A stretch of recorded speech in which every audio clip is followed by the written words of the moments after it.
Das ist die erste Tagshow der Woche. Freut mich, dass Sie dabei sind. Ein sehr ernstes Thema. Wir reden über Ebola.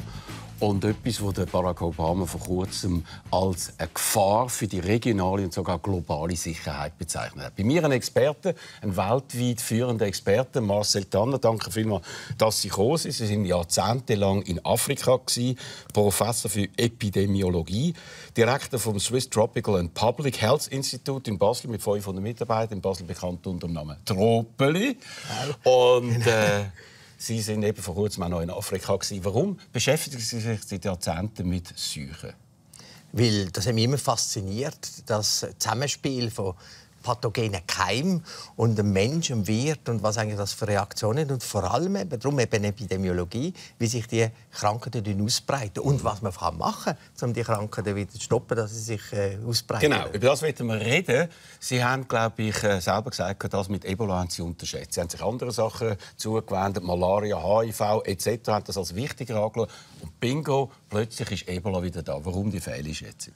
Das war keine Fehleinschätzung. Ich meine, wenn wir vor einem Jahr miteinander geredet haben und über die grossen Fragen, dann hat man Malaria erwähnt, man hat Tuberkulose erwähnt, HIV erwähnt, man hat Ebola nicht erwähnt. Man hat gewusst, dass es im Verborgenen so Keim gibt, also wo könnte wieder ausbrechen, Epidemien bilden, aber man hat nicht gesagt, dass das die grosse Priorität ist. Was wir unterschätzt haben und wo es dann eigentlich wieder angefangen hat, dass man sehr spät reagiert hat. Jetzt sind wir bald im Oktober und wir haben im April und März bereits Zeichen gehabt, dass da etwas passiert. Das ist dort, wo die Fehleinschätzung... Das wundert mich auch. Es gibt ja die WHO, die World Health Organization, die hat am Anfang gesagt, es gibt 20'000 potenzielle Opfer. Jetzt ist CDC, Center for Disease Control in Amerika, redet von 500'000 bis 1,4 Millionen, also x-mal mehr. Also so tun die weltweit führenden Institute, die sich mit dem beschäftigen, das so total fehleinschätzen. Ja, das ist auch etwas, wo ich eigentlich... Gerade die Extrapolationen sind nicht richtig. Das ist das, wenn man die jetzige Situation gar nichts macht, dann gibt es die Extrapolationen. Da kann man jetzt lang diskutieren, aber die mathematische Modell ist jetzt nicht entscheidend. Entscheidend ist, was jetzt passiert vor Ort. Die Fehleinschätzung ist die gesehen. Und das erlaubt man schon zu sagen, dass man weniger auf die Leute schaut, die vor Ort eigentlich die Krankheiten angehen. Médecins Sans Frontières hat bereits im März oder im April ganz klar gesagt, das ist ein grosses Problem. Wo die ersten Fälle... Nein, es ist immer die näher bei der Sache sind. Auf die hört man weniger.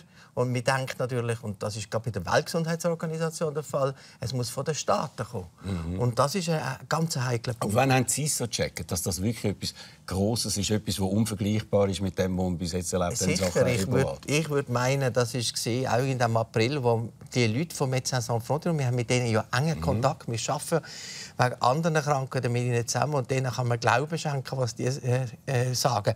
Und die haben ganz klar gesagt, da ist etwas im Anmarsch, das wir nicht kennen. Und es stimmt auch. Sehen Sie, die früheren Epidemien waren in Gebieten, wo eine niedrige Bevölkerungsdichte war, eine kleine Beweglichkeit der Bevölkerung und wir hätten es wegen dem eindämmen und ein relativ funktionierendes System, auch in der Demokratischen Republik Kongo.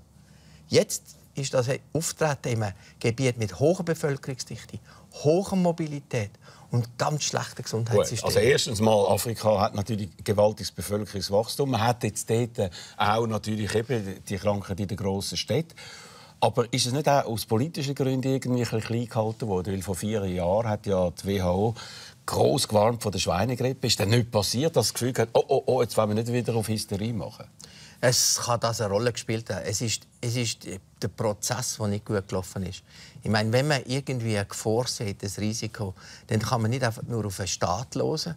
Vor allem in schwachen Gesundheitssystemen, wo an der Peripherie vor allem eben Nichtregierungsorganisationen oder eben MSF tätig sind. Und man muss auf diese Menschen auch hören. Und das passiert leider heute viel zu wenig. Und das ist eigentlich einer der Hauptpunkte, dass man die Einschätzungen dann einfach nur macht, wenn man grosse Staatsdeklarationen, wo dann die Leute abwägen, ob das politisch jetzt gerade opportun ist oder nicht. Und das ist hier ganz klar vernachlässigt worden. Ebola ist in den 70er Jahren das erste Mal gekommen. Man hat ja bis jetzt keinen Impfstoff entwickelt. Sie machen das, andere Firmen machen das. Ist das klar aus dem Grund, dass die grossen Chemiefirmen natürlich einen grossen Markt sehen, weil für sie sind natürlich das keine Abnehmer in diesen Ländern. Aber müssen nicht Institutionen wie Sie oder die WHO genau in diesem Fall einfach schon mal vorbereitet sein und dass man sagt, ja, es kommt noch mal und dann haben wir es. Sehen Sie, Herr Schawinski, das ist jetzt der Punkt, wo man wieder sagen muss.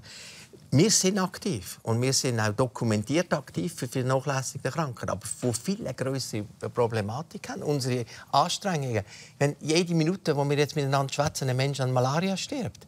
Das ist, ich sage nicht, 3000 Todesfälle sind wenig, aber... Man kann doch nicht das eine mit dem anderen abwägen, oder? Doch. Ebola hätte man einfach müssen... Ich weiss nicht, wie viel Geld hätte es das gebraucht, das geht um nicht etwas so. gegen Ebola zu entwickeln, einen Impfstoff. Schauen Sie, Sie wissen, dass eine Impfstoffentwicklung oder eine Medikamentenentwicklung grundsätzlich etwa 500 Millionen kostet. Wenn Sie es mit den neuen Ansätzen, wie wir es zum Beispiel machen, mit Drugs for Neglected Diseases Initiative, können wir es für etwa 200 bis 300 Millionen machen. Aber Sie haben nur ein beschränktes Maß an Geld zur Verfügung. Und mit dem ist in den letzten, wenn wir jetzt das Gespräch führen in den 90er Jahren, dann würden wir ganz anders vorgehen. Dann würden wir eigentlich die Argumente, die Sie gebracht haben, würden wir dann ins Feld führen und würden sagen, die Investitionen sind nicht da. Wir haben jetzt aber in den Ende 90er Jahren, Jahr 2000, in den letzten 10 Jahren, neue Formen zwischen dem öffentlichen und privaten Sektor gefunden. Und da haben sehr viel erreicht. Da gibt es ja Stiftungen, Gates-Stiftung etc.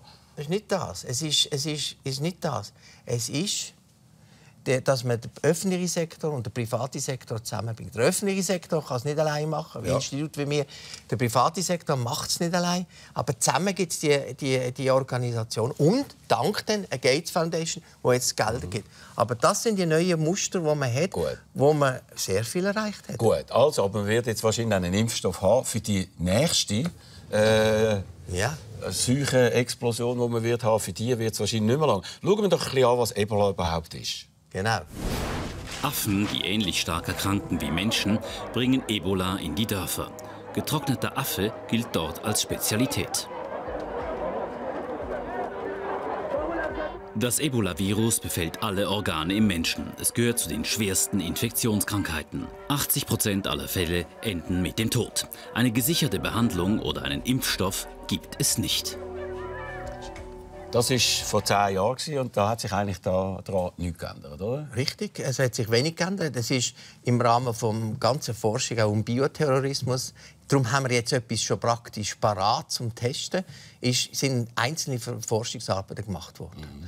Aber ich möchte nur noch mal unterstreichen, es ist das wenige Geld, das man zur Verfügung hat, das man endlich zur Verfügung hat für die grossen Probleme, die sind eingesetzt worden für die häufigeren grössere Prioritäten, die grössere Bürden sind für die Länder. Gut, aber das ist jetzt ja gewaltig, was da passiert. Jetzt ist man aber die Übertragung ist ja vor allem durch Körpersäfte. Und jetzt ist ja die grosse Gefahr, dass es auch durch die Luft könnte passieren. Offenbar gibt es da bereits Untersuchungen mit Affen, wo man das getestet hat. Und das wäre natürlich fatal. Was halten Sie von dieser Theorie? Zuerst müssen wir jetzt das, was wir jetzt haben, Körpersäfte, also alle Körperflüssigkeiten, das ist die Frage von der Isolation, von der Hygienemaßnahmen und die strikt im Gesundheitssystem durchführen. Wir haben die eindrücklichen Bilder gesehen. Das ist das Erste.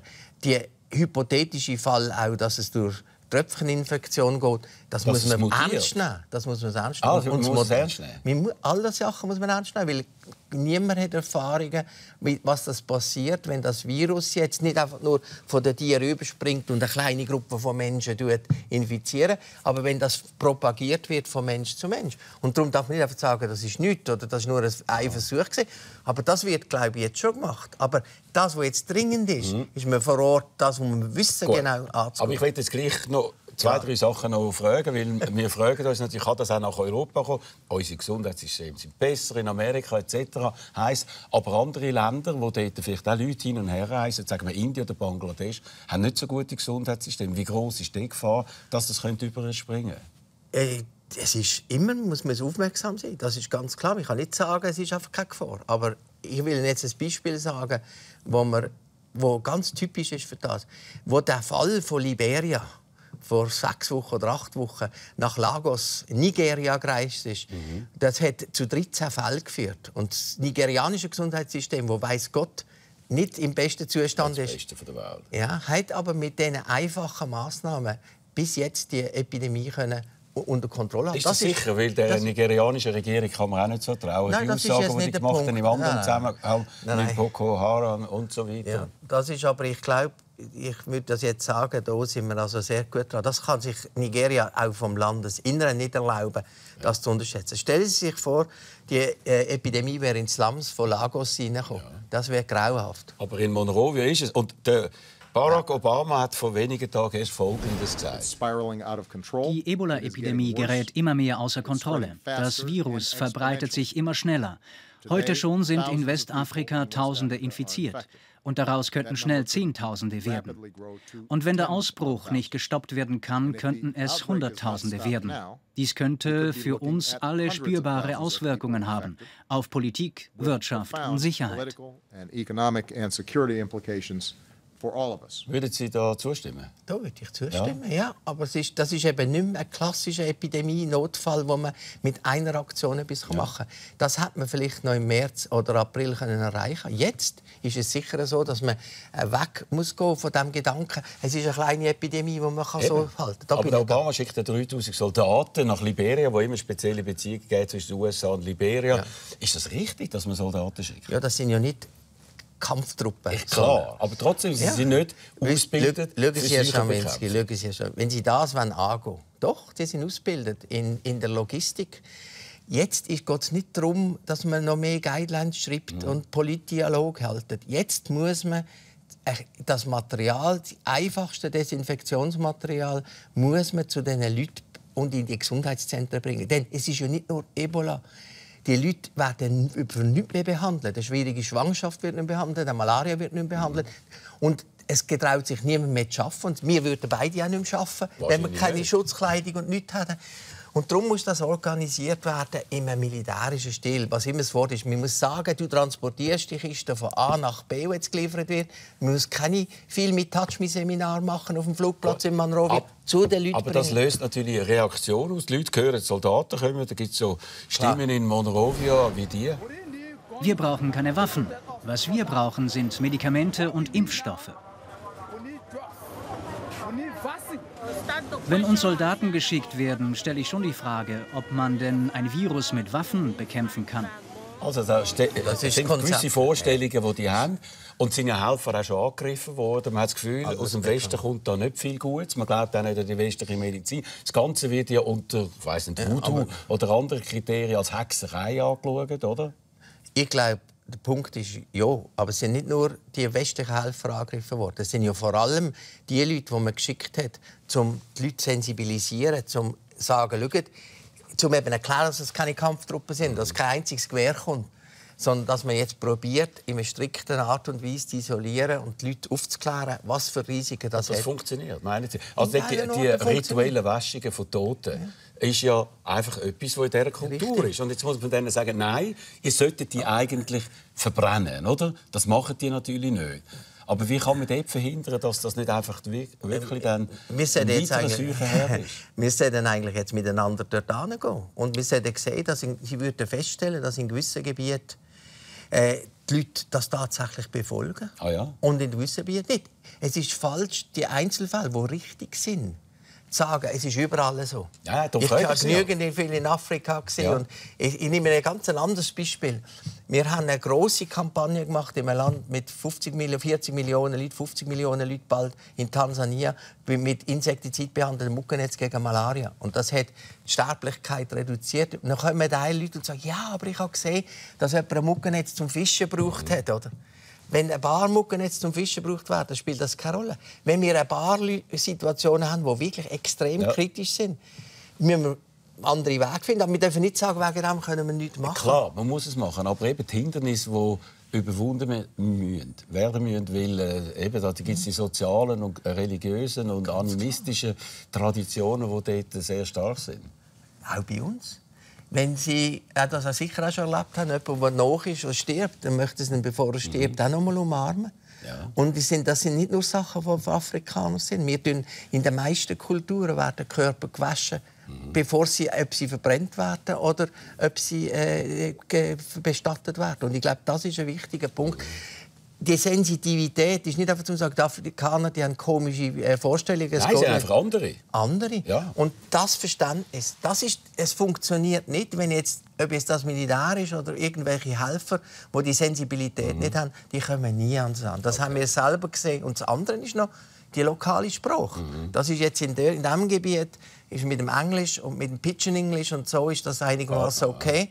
Aber in anderen Gebieten von Afrika, das hat man gesehen im Kongo-Ausbruch vor 20 Jahren, ist das ein ganz kritischer Punkt. Es gibt ja herzzerreißende Bilder, oder? Ein Vater, der seinen Sohn auf eine Garette bringt in ein Spital, oder? Der ist wahrscheinlich den Tod geweiht, oder? Der kann nichts mehr machen.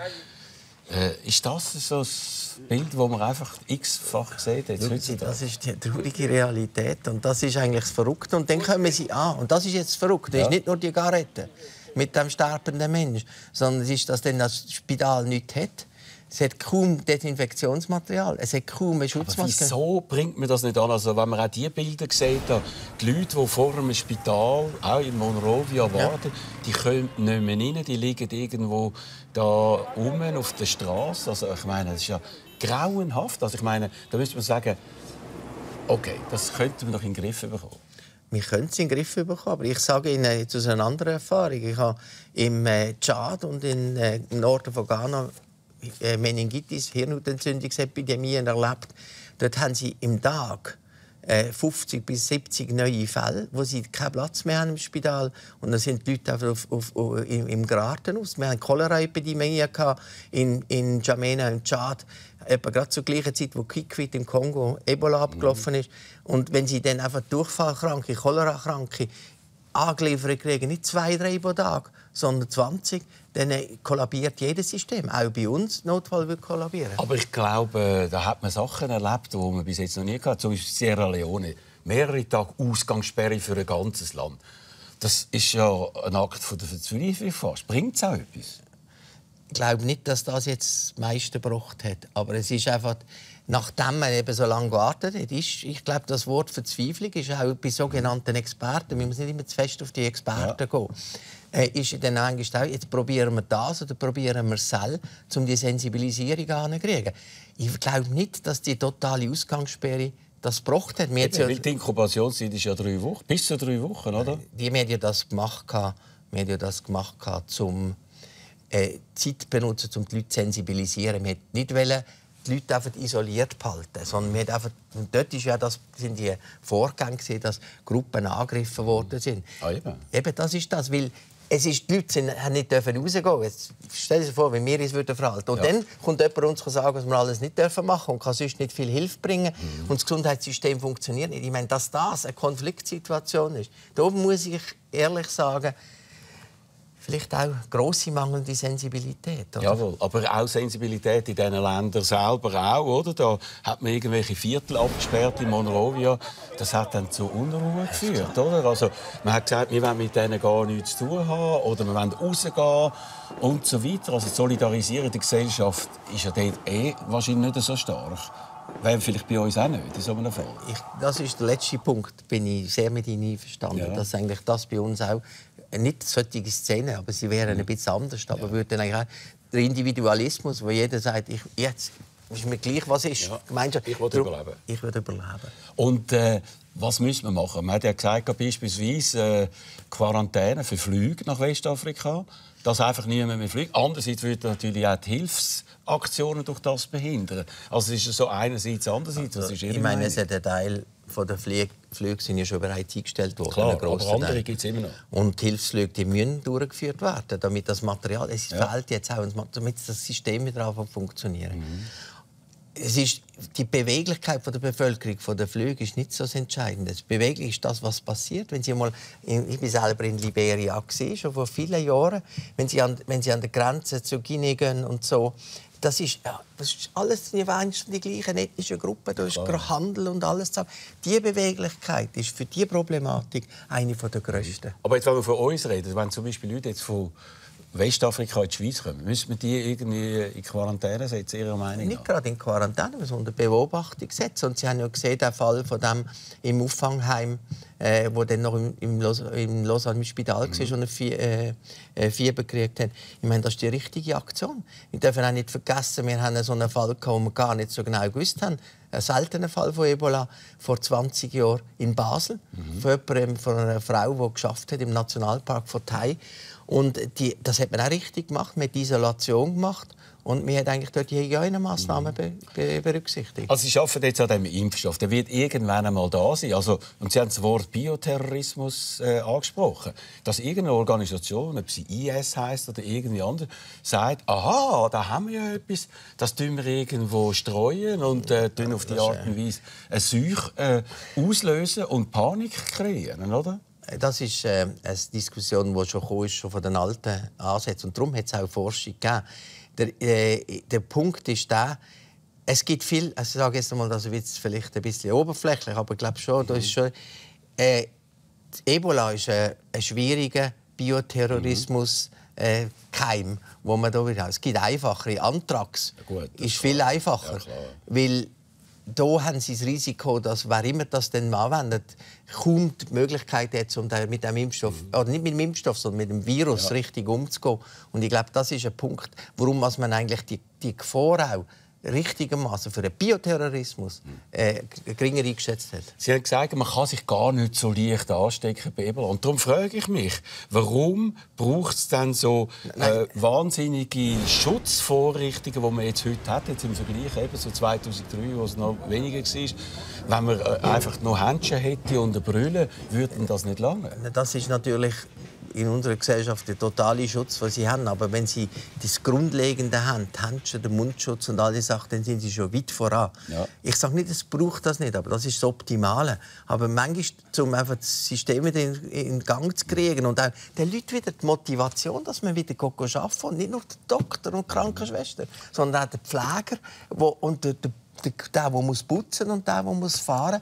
Alle die müssen den Zugang haben zu dem. Die müssen auch diese Schutzmaßnahmen haben. Aber es sind ja 200 Helfer und Ärzte sind ja auch angesteckt worden. Ich meine, wenn sich solche Informationen verbreiten, wird das die Motivation wahrscheinlich nicht verbessern. Das ist ja das Problem. Aber schauen Sie, wenn wir jetzt dort arbeiten miteinander und Sie alle die Schutzmaßnahmen kennen und Sie in solchen Bedingungen, die Sie sehen, dann machen sie schnell einmal einen Fehler, wenn sie völlig überarbeitet sind und den ganzen Tag immer strikte Hygienemaßnahmen beachten müssen.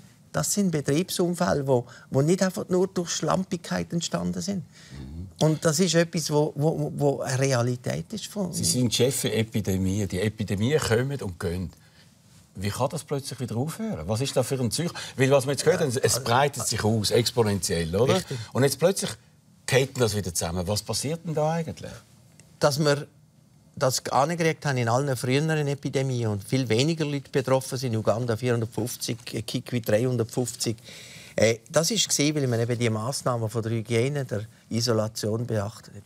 Jetzt sind wir, wie wir vorher gesagt haben, in einem viel schwierigen Umfall. Das ist keine einfache Epidemie mehr. Und das kann sich jetzt über längere Zeit fortsetzen. Und wenn wir jetzt nicht eigentlich die wirklich das System wieder zu laufen gegen, nicht nur das Universitätsspital, sondern vor allem die Peripherie, wo die Leute wieder ankriegen, die die tägliche Arbeit auch unter schwierigen Bedingungen, aber mit diesem Material machen können, dann glaube ich, ist es schon möglich, das anzukriegen. Aber passiert das? Weil am Anfang hat es geheißen, es können auch zu uns kommen. Dann haben Leute wie Sie gesagt, nein, wir sind da nicht gefährdet. Dann habe ich das Gefühl, dass die Motivation, jetzt sagen wir auch in westlichen Ländern, vielleicht ein bisschen gedämpft worden, dass man etwas machen muss. Weil Sie haben selber mal gesagt, es wird erst dann richtig ein grosses internationales Thema, wenn man eben nicht nur in Afrika betroffen ist, sondern auch in unseren Ländern. Richtig, aber die wirtschaftlichen Einflüsse, die das hat und eigentlich auch schon rein die Angst und was man so etwas auf unserer Welt hat, wird auch, und dann kommt dazu, dass man eigentlich die gemeinsame Pflicht, wir hocken hier im gleichen Boot, wir hocken hier nicht einfach in Zürich. Aber ist das auch wirklich so? Man hat gesagt, die Schweiz gibt 2 Millionen, oder? Und jetzt hat es gerade wieder ein bisschen etwas gegeben. Die Schweiz hat Material gegeben. Ich glaube, der Katastrophenhilfscore und auch die Leute, die sie rekrutieren und so, das ist die richtige Aktion. Ob es jetzt 2 Millionen ist, wenn die Schweiz auch noch auch andere Efforts, zum Beispiel vom Impfstoffentwicklung und unterstützen, ist das gut. Aber es ist nicht. Sie haben sicher das Richtige jetzt gemacht. Aber läuft das jetzt in die richtige Richtung? Ich habe jetzt gehört, in Deutschland, wenn sie jetzt auch schicken, ihre Flugzeuge funktionieren nicht, haben da Probleme, bis dann die 3000 100'000 Amerikaner dort sind, wird es wahrscheinlich auch noch ein bisschen gehen. Und in der Zwischenzeit eben, findet die Ansteckung weiter statt. Sie haben recht. Und das Problem ist jetzt nicht, was gemacht wird. Darum habe ich jetzt nicht aufs Geld hin, sondern dass das richtig koordiniert wird. Und das ist Wer bei soll vielen. das koordinieren? Es muss wie ein Generalstab sein. Wer denn? Aber welche Organisation? Das ist die Weltgesundheitsorganisation hat einen globalen Notfall ausgerufen. Die Weltgesundheitsorganisation hat die Aufgabe, mit ihren Vertretungen in diesen Ländern, zusammen mit diesen Ländern, das Aber können die Länder das machen? Die Länder sind ja jetzt am Abgrund, wirtschaftlich, sozial, in jeder Beziehung. Also Sierra Leone oder Guinea oder Nein, eben auch da bin ich nicht ganz Liberia. einverstanden. Nee. Ich meine, wenn Sie jetzt, Ich frage Sie. Ja, wir können das auch diskutieren. Schauen Sie jetzt zum Beispiel Liberia. Ja. Das ist ein Land mit einer sehr guten Präsidentin, die Shirley Johnson. Genau, die. Ja, und sie hat aber auch eine Autorität, wo das, wenn sie jetzt einsteigt und sie die Hilfe hat, sie kann das durchsetzen. Meinen Sie? Ja, ich bin man muss doch Da nicht sind Sie immer nur optimistisch. schlecht Nein, nein, dort sind man Sie muss doch optimistisch. koppeln mal sehen, was man machen kann. Genau. Und Sie fragen mich, was man machen kann. Und ich glaube, das Wichtigste ist die Koordination. Gut. Dass man die Koordination besser angeht. Und dort ist eben nicht, dass jetzt alle können überall mitreden, sondern man muss ganz klar Rollen und Verantwortungen muss man zuordnen. Aber wie optimistisch sind Sie, dass man es jetzt sagen wir, innerhalb der nächsten Monate einigermaßen unter Kontrolle kriegt? Und wie groß sehen Sie die Gefahr, dass es wirklich einfach nochmal explodiert? Ich sehe, dass man sehr grossen Einfluss haben kann. Und ich bin sehr beeindruckt im positiven Sinn. Wenn ich sehr viel Negatives auch schon gesagt habe über die Situation in Nigeria, habe ich gefunden, wie sie das gemacht haben und wie sie dort reagiert haben, wie sie anbetracht von der Ernsthaftigkeit von der Lage. Liberia kann anstecken für die Arbeit und das Engagement kann Liberia. Das hat der Power in der Region. Guinea-Conakry, das glaube ich, ist sehr schwierig und Sierra Leone nicht. Wir dürfen nicht vergessen, das sind Staaten, die grosse Konflikte hatten über viele Jahre. Also Bürgerkrieg, alle von diesen Staaten. Stellen Sie sich vor, ich bin nicht arbeiten nach Liberia 1980, weil eben dann am 14. April der Samuel Doe den Laden übernommen hat. Und dann bin ich dann nach Tansania gegangen. Aber ist gut für Sie? Ja, weil man dort... Nein, aber ich meine, darum ist das Land für mich, das ist nicht einfach eins, wo ich gesagt habe, sondern das ist genau ein Punkt, wo man sagen kann, jetzt ist wieder etwas passiert und es hat eigentlich auch eine Präsidentin, die da etwas machen kann. Okay, also doch noch Hoffnung gibt es irgendwo, obwohl wir das Gefühl haben, das ist fast schon eine biblische Plage, die da irgendwie den ganzen Kontinent erfasst. Herzlichen Dank, Herr Tanner. Danke vielmals, wenn wir das natürlich weiterverfolgen. Übrigens, morgen Abend gibt es den Literaturclub zum ersten Mal mit Nicola Steiner. Würde mich freuen, wenn Sie dort auch dabei wären. Jetzt geht es weiter mit Tagesschau Nacht. Die Sendung gibt es wieder heute in einer Woche. Und bis dahin eine gute Nacht und ganz eine gute Woche. Danke.